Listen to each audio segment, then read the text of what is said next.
শীতকাল আর চাদরের মতো গল্পে তুমি থাকতে এলে বেশিতে বা অল্পে।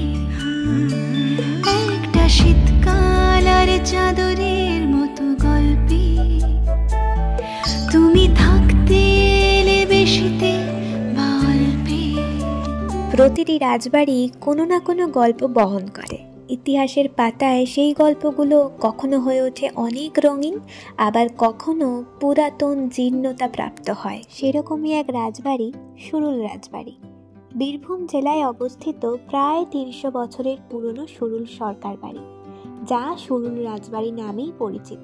ভরতচন্দ্র সরকারের আমল থেকে এই রাজবাড়ির পুজো শুরু হয়। চতুষ্কোণ রাজবাড়ির মধ্যস্থিত নাট মন্দির সমন্বয়ে গড়ে ওঠা এই সুরুল রাজবাড়ির পুজো কিন্তু কলকাতার বেশ কিছু বনেদি পরিবারের পুজোর সমতুল্য। গ্রাম ছাড়া ওই রাঙা মাটির পথ আমার মন ভুলায় রে।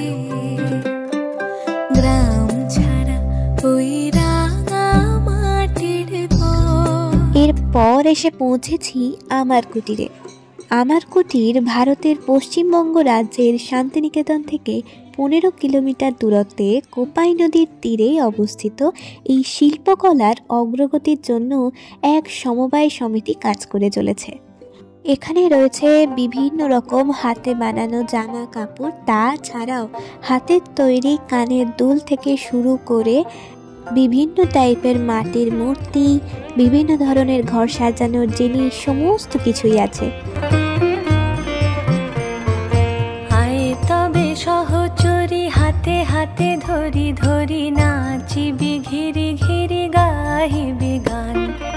আয় তবে সহচরি হাতে হাতে ধরি ধরি নাচিবি ঘিরি ঘিরি গাহিবি গান। আনতবে বিনা আনতবে বিনা সপ্তম সুরে বাঁধ তবে তান। এরপর আমরা সবাই মিলে লাঞ্চ করতে বেরিয়ে পড়লাম। লাঞ্চ কোথায় করব ভাবতে ভাবতে দেখতে পেলাম এই বনবিথি রেস্টুরেন্ট। বনবিথির রিসর্ট বলা যায়, রেস্টুরেন্ট বলা যায়। 2 তলা রেস্টুরেন্ট, দুর্দান্তভাবে সাজানো। কাঠের টেবিলগুলো দেখেছো কি সুন্দর, আর এই পুচকে পাড়া জলের বোতলটা সবচেয়ে কিউট।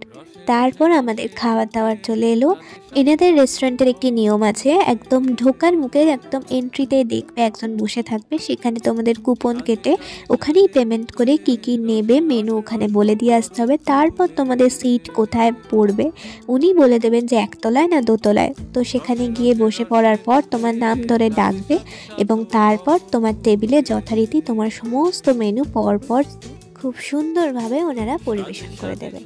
আমাদের থালিতে ছিল ভাত, ডাল, শুক্তো, তার সাথে নিয়েছিলাম কাতলা মাছের কালিয়া আর ধোকার ডালনা। এদিকে দিয়েছিল একটা কুমড়োনি, যেটা দারুণ খেতে ছিল। পাতের শেষে ছিল নলেন গুড়ের পায়েস, পাঁপড়, চাটনি, মিষ্টি। খাওয়া দাওয়া শেষ করে 34 ফুটের বুদ্ধ মূর্তিকে দেখে আমরা একদম সোজা চলে গেলাম প্রকৃতি ভবনে। এই প্রকৃতি ভবনের আরেকটি নাম হলো নেচার আর্ট মিউজিয়াম। টিকিট কেটে ভেতরে ঢুকে পড়লাম। ভেতরে রয়েছে বিভিন্ন গ্যালারি। চত্বরের নানান স্থানে বেশ কিছু অংশ জুড়ে নানান শৈল্পিক কাজে ভরা। গ্যালারিতে বোঝানোর জন্য যথেষ্ট যত্ন নিয়েই গাইডও রয়েছেন সাহায্য করার জন্য। এখানে রয়েছে উড ফসিল তথা উদ্ভিদ জীবাশ্ম। এখানে রাখা জীবাশ্মগুলি অদ্ভুত সুন্দর আকৃতির, যেন প্রকৃতি দেবীর নিজের হাতে আপন খেয়ালেই বানিয়েছেন। অপূর্ব গঠন সব ফসিলগুলোর। ফসিলের নিচে লেখা রয়েছে ইংরেজিতে তার বর্ণনা ও পরিচিতি ছোট ছোট অক্ষরে। ফসিলসগুলো পাথরের মতো শক্ত, কাঠ বলে যেন মনেই হয় না।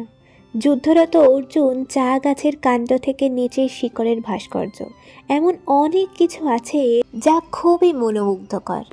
এখানে আরও রয়েছে ঢেউয়ের চুম্বন, ইন্দির ঠাকুরন, হাঁস, চুম্বন, ভাগাড়ে শকুন ও গরুর ঠ্যাং, শকুন্তলা ও হরিণ, চাঁদের বুড়ি ইত্যাদি।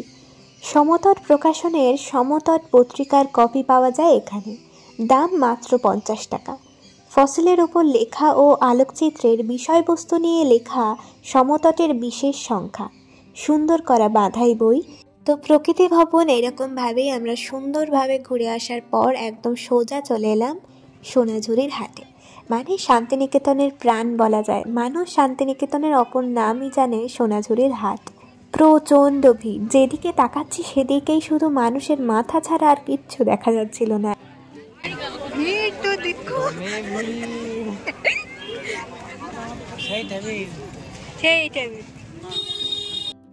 এরপর আমরা টুকটুক করতে করতে ভিড়ের মাঝখান দিয়ে চলতে লাগলাম সোনাঝুরির হাটের মধ্যে। তো চলো গিয়ে টুকটাক কেনাকাটিও শুরু করে দিয়েছি। এই চুড়িগুলো মাত্র 20 টাকা করে, বেশ সুন্দর কিন্তু দেখতে, আমি দুটো কিনেওছি। আর এই যে মেইন আকর্ষণ, শান্তিনিকেতন গেলে একতারা না কিনলে হয় বলো তো, ঠাকুর পাপ দেবে না? ওই দেখো, দেখতে পেলে? আমরা যারা টিভিতে সিরিয়ালে সবাই প্রতিদিন দেখি তেনারাও এসছেন শান্তিনিকেতনে ঘুরতে। তো তারপর আমরাও টুকটাক জামা কাপড় কিনে নিয়ে চলে এলাম এই সুন্দর সাঁওতালি নাচ দেখতে।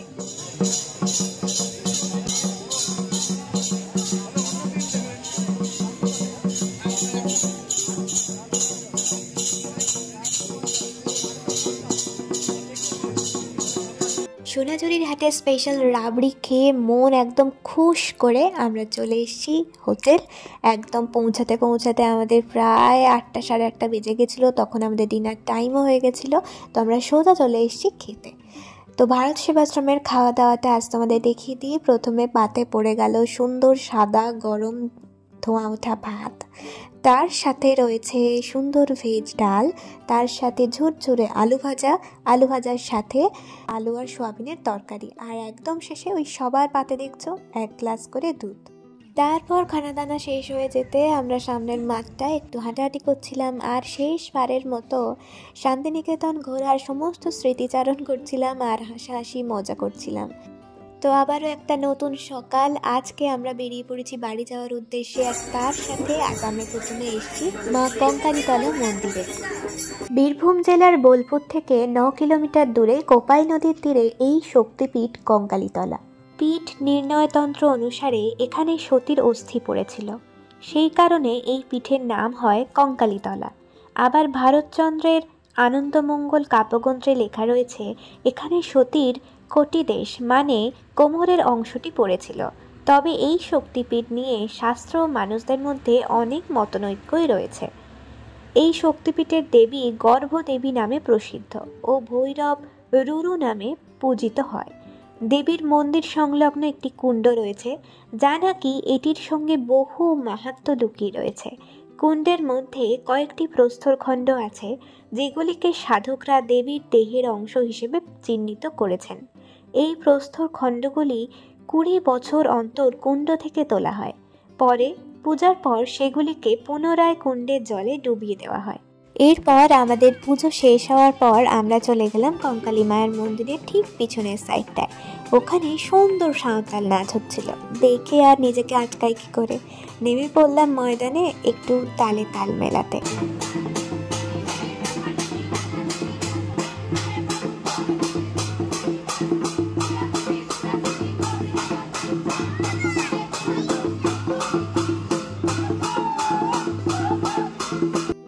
তারপর মন্দির থেকে বেরিয়ে এসে আমরা সবাই মিলে বসলাম একটু গরম গরম চা খেতে। চাটা খেয়ে একদম সামনে একটা দোকান ছিল, সেখান থেকে আমরা একটু ব্রেকফাস্ট করলাম।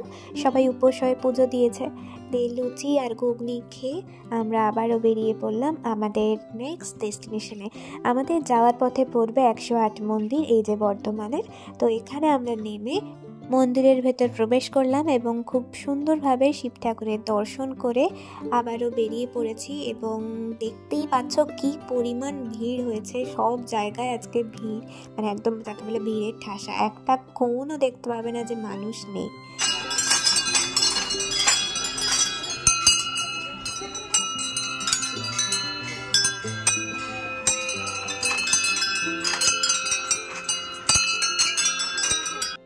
তো শান্তিনিকেতন ব্লগ আর আমাদের আজকের ছোট্ট ব্লগটা তোমাদের কেমন লাগলো অবশ্যই জানিও। ভালো লাগলে অবশ্যই সাবস্ক্রাইব করে দিও আর অনেক অনেক অনেক শেয়ার করো। তো চলো টাটা।